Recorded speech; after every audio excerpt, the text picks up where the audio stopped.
Okay. So, I'm Sotiria Fytraki, and this is my colleague John Buckle. This is a piece of work that we've done together with Ivan Sanji, we're there. And yes, John and me, we are solution engineers at R3. And as solution engineers, our goal is to contribute to the wide adoption of Corda by assisting our customers to make the most out of it. Sometimes we observe that there is a gap between the customer requirements and the product, and then what we do is that we try to bridge this gap. And basically, this is how we started working on Volt Recycler. So let's see. So Corda is a platform that enables frictionless commerce among organizations, and it brings consensus to shared facts. So in doing so, what it does, it keeps adding immutable state to the ledger. So if we look at this picture over here, there is a Corda node, and these are the ledger data. So what happens over time is that there are more and more data added to the ledger, but there are no data being removed, actually. So the ledger data initially reside in memory, and later on they are persisted on a commercial database. Currently, Corda Enterprise supports 3 databases: Oracle, Postgres, and SQL Server. So as we know, databases do not scale up. So eventually, this leads to operational and space limitations. This is something that initially we discussed internally, and there has been also discussions with many of our customers. So in response, we started this research project, the 3 of us, where our goal was to put together an algorithm that can safely remove the data from a node's vault. And then we also put together a prototype to showcase our research.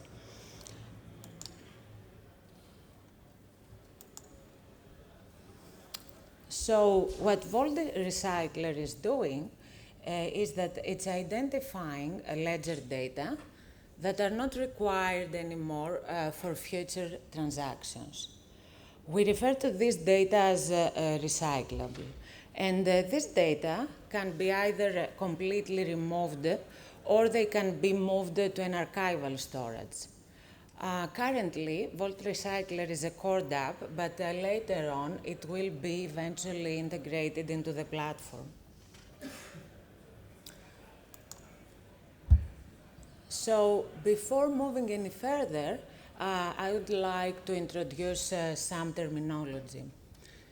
So if we look into Corda ledger, we see that the ledger actually consists of a set of transaction trees. So these trees are directed as cyclic graphs. Also, something that you may already know is that a Corda is based on the unspent transaction output model. So putting these 2 together, here on the right-hand side, you can see a simple transaction tree which includes all these concepts. So what we see here is that each transaction is a rectangle, and then the first transaction over here has no inputs, and it generates an output. So basically what this transaction is doing is that it's issuing a state to the ledger. Later on, transaction 2 over here consumes the output of transaction 1. So basically, each input state is just a pointer to the output state that has been generated by the previous transaction over here.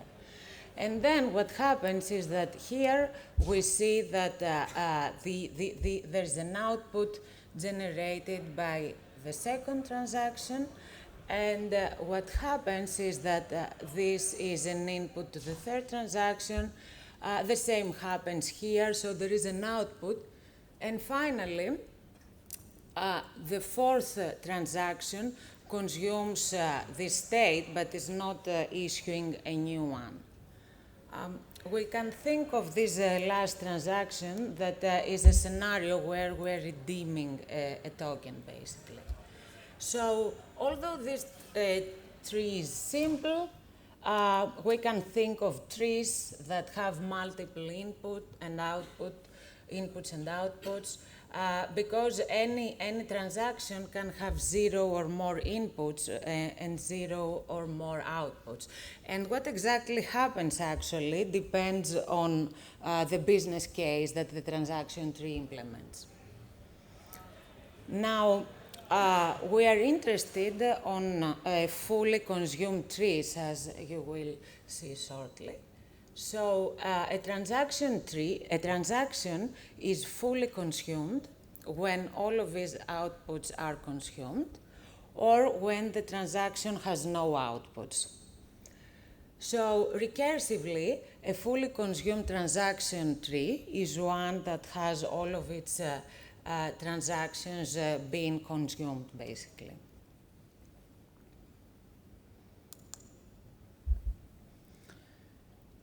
So the observation behind Vault Recycler is that fully consumed transaction trees are not usable from the ledger perspective anymore.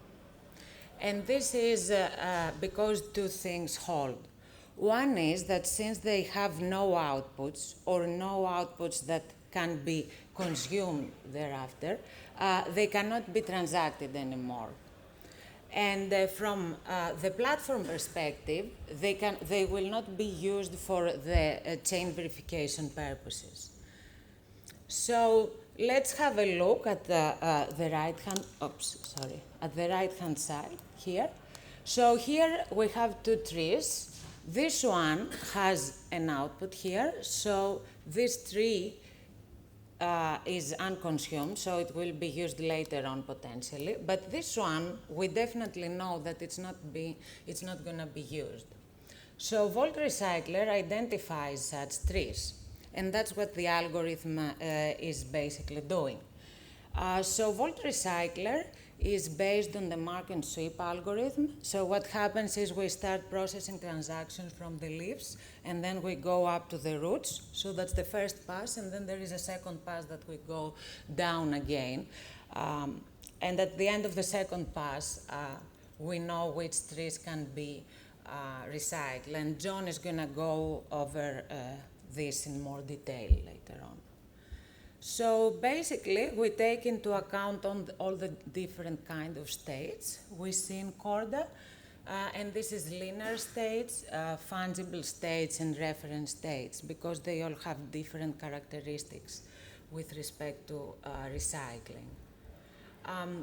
Because fungible states move from one node to another, and you will see more about this later on, we also implement what we call aggressive recycling to deal with this scenario as well.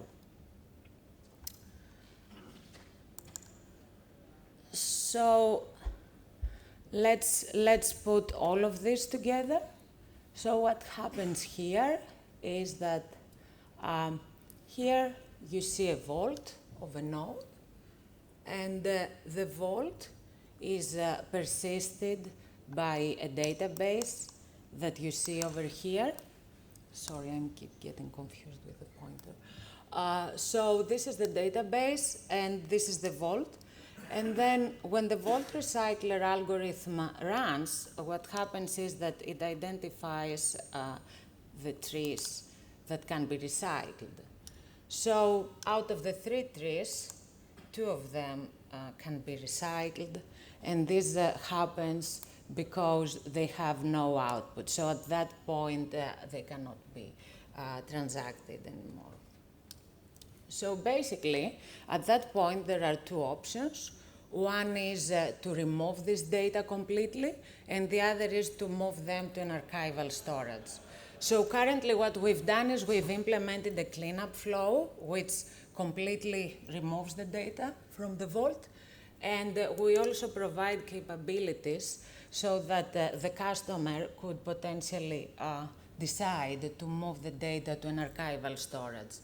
And we've thought of this as a solution where existing backends on the cloud could be used, provided by Azure or Amazon, or a custom solution.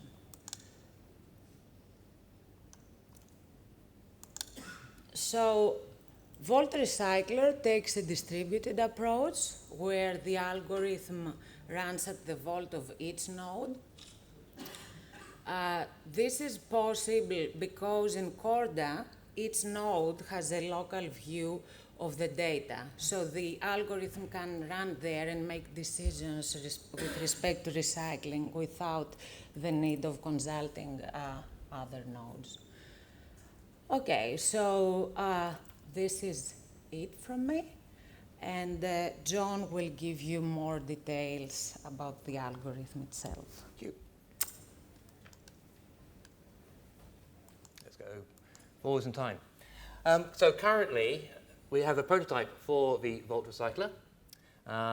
If you're actually interested in using it, then please just hand us your business cards to either of us at the end of a meeting or over the weekend, over the next day, and we can see about giving it to you. It probably will end up as part of the Enterprise Edition toolkit. So Vault Recycler is actually two components. There's the Vault Explorer, which can be used to examine the vault, and the Vault Recycler, which does the cleaning up process. It's a standard Corda app. It runs on Corda 4.1. You just give them 2 jars, put it in your Corda apps directory, restart your node, and then it's ready to run. Requires no API extensions. That was actually quite important. That was quite important to make sure that we could run it on any Corda 4 implementation. And it uses the standard services APIs, the entity manager to actually access the database and HQL. We've tested it on Oracle, H2, MS SQL, and Postgres. So it runs on all the standard databases that we provide, implement for. Now, to use Vault Recycler, you can either do it directly through the crash shell on the node itself, or through RPC APIs. The screenshot on the right is a thin client we developed. We're actually using Vault Recycler on the node, and it's just printing out some of the stats about your vault. So you can see there it's got it's found 8 transactions, 8 attachments. If 2 of the transactions have unspent states, you can see 5 of them are recyclable because they're part of a fully consumed transaction tree. It gives some stats about your states as well.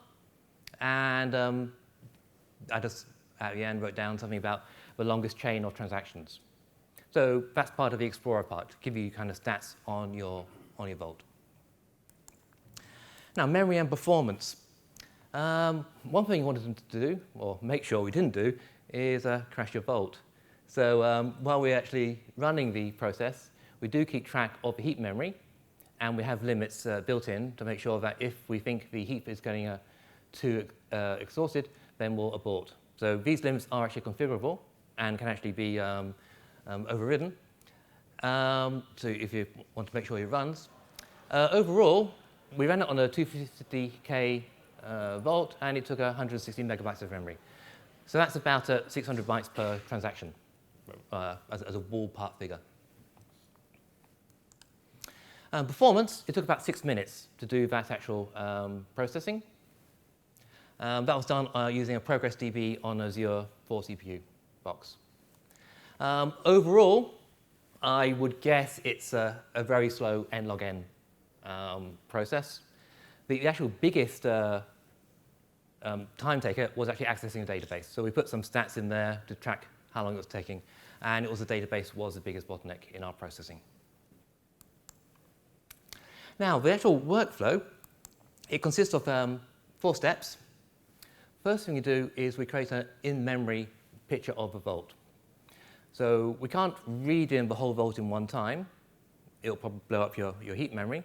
So we read it in, and we form a very minimal tree or graph of the vault, recording the input, output, and reference links.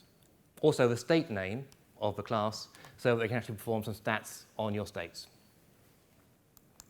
Now, the next bit is we run some custom filters over that minimal graph. Now, this actually came out of a customer requirement that they wanted to be able to keep transactions which are relatively new, even if they were fully consumed. So we developed a simple filter that if we saw the transaction was a recent one, let's say newer than 6 months, then it would be always marked as active, even if it was fully consumed. Another customer asked us to keep certain attachments based on their name. Even if they weren't referenced now by any state, we still wanted to keep them. So we had another filter that matched attachment file names. You can develop your own, because this actually is a pluggable interface. Now, the next step, most important, is to perform the mark and sweep. I'll give a diagram of this later on, but it actually follows very similar to the old-style Java garbage collection. And finally, we run the explorers. Now, these are, again, custom code that you can develop that will go through this graph and display stats. You can print out a whole transaction graph. And more importantly, at the end, you can actually clean up the vault. If you need a custom archive solution, this is where you could put it in. You could write an explorer that will then take the transactions which are deemed as being recyclable and move them to your new storage. And then you can run the cleanup to delete them. During this mark and sweep process, we actually record in separate database tables the transaction IDs and the attachment IDs of things that can be recycled. So if these are now in your database, you could just run a simple SQL query to run those.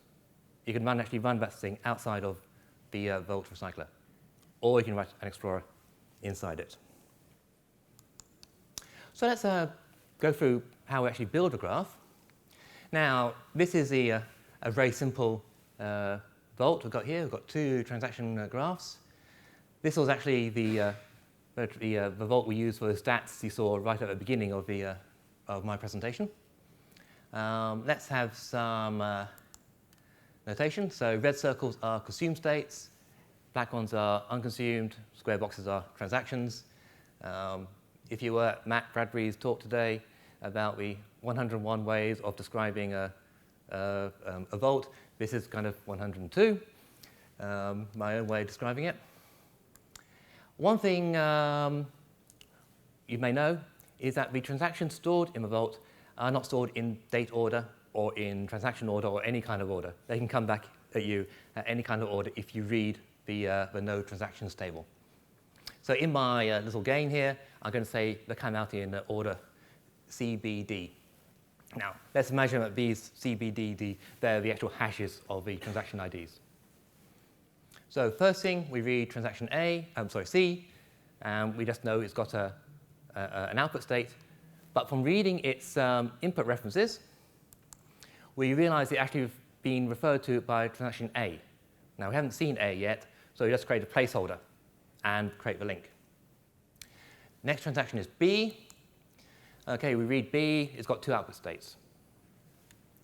Next transaction, D. OK, we read D, and from its input references, we know it's connected to B, and it's got 2 output states. G, again, connected to B, but it also has an unknown transaction right for now. It refers to a transaction E, so we can create a placeholder. Now, finally, we read A, and we found out A actually has 2 output states. And we just proceed building the transaction until we get a complete graph. So we trying to do this to make sure we minimize the memory footprint. So we read the database in pages, not in one big go. We deserialize things in parallel, because that was actually also a major bottleneck in our processing. So we make sure we read it in pages, put those into a thread pool, deserialize them in parallel, so we have a kind of constant queue of nodes to put in a graph. Now let's do the mark and sweep. So, like any mark and sweep algorithm, we mark everything as being inactive. We find the nodes which have unspent objects, and then we just follow reference links, the input, output, and reference links to get there, until we find there's no more objects that we can track. Anything that's still marked is consumable. Let's have another slight example here. A has now got its right leg stuck out, connected to transaction D. Again, we start at F this time, and we'll slowly propagate. Now, you may be wondering why we feel we need to go up and down and across, but that is actually the safest way to make sure that we actually keep a consistent vault. For those of you who actually may be clued up and think about reference links and what do they do, a reference link points from a transaction to a referred state. They're actually directional. So a transaction that refers to a reference state will keep that reference state active, but not vice versa. So a referred state will not keep transactions outside it necessarily active just because it is active. Think about it.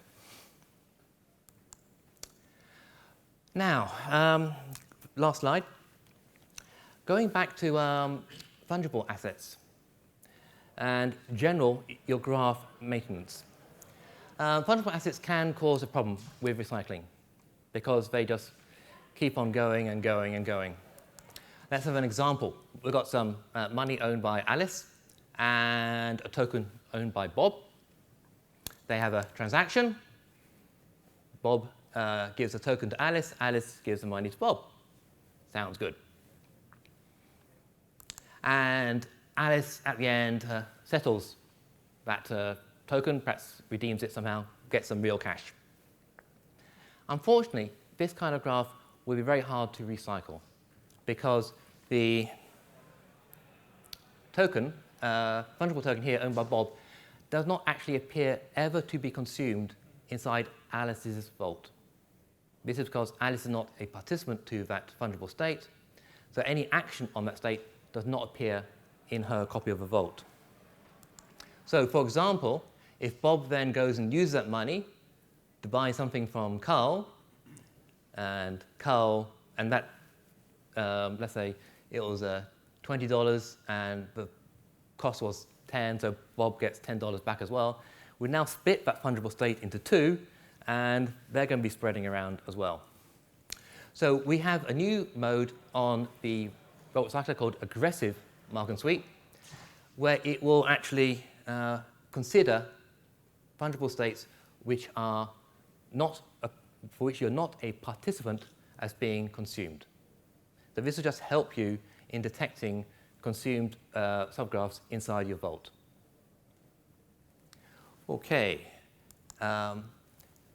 If you, as I said before, if you're interested in getting a copy of the Vault Recycler, please give us your name cards and we'll see what we can do. But any questions for either myself or Sotiria? Yeah, we have quite a lot of questions, so I'm really sorry if I can't get to all of them. So the first one is, would there be any possible negative consequence of using aggressive mode? Technically no, because let's say, if this money kind of went out of the vault and somehow got back in to the vault again, into Alice's vault as part of a consumed state, then the business chain would then be propagated back. The business provenance chain would then be replicated back into Alice's vault. So those states will reappear again. Yeah. Okay, thanks. How exactly do you archive the data? Do you basically just copy it one-to-one, or do you do some sort of processing? There's too many archiving solutions around, and that is up to you to provide. So we copy the IDs to the two tables called TX, recyclable TX, and ADT recyclable, something like that. And you can then choose what to do with those transactions, or you can write an explorer and do your own copying. There's just too many different archiving solutions that we can do. We only provided kind of a sample one, which is to actually do the database cleanup.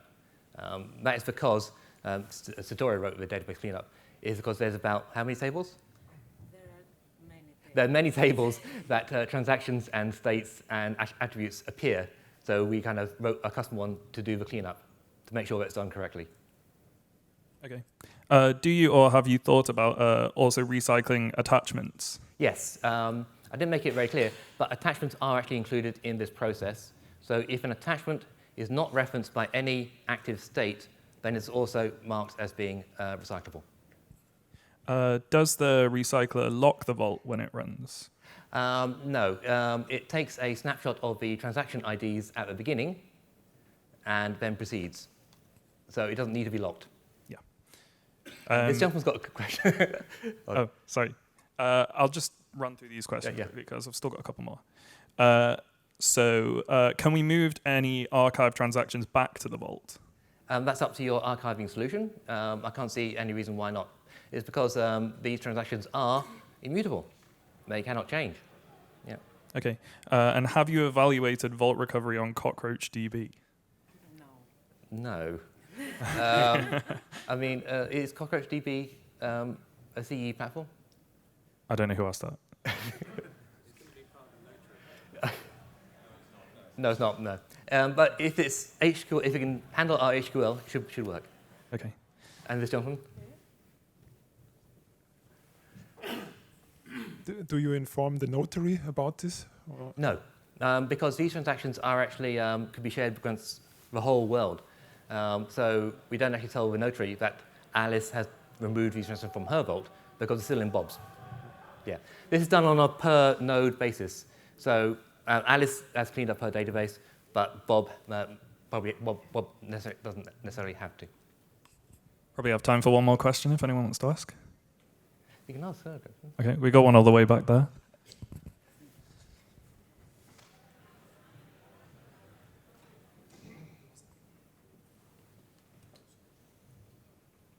So, is this working also in the notary? So, is it possible to run also the archiving feature in the notary? Because no, this is only on the vault.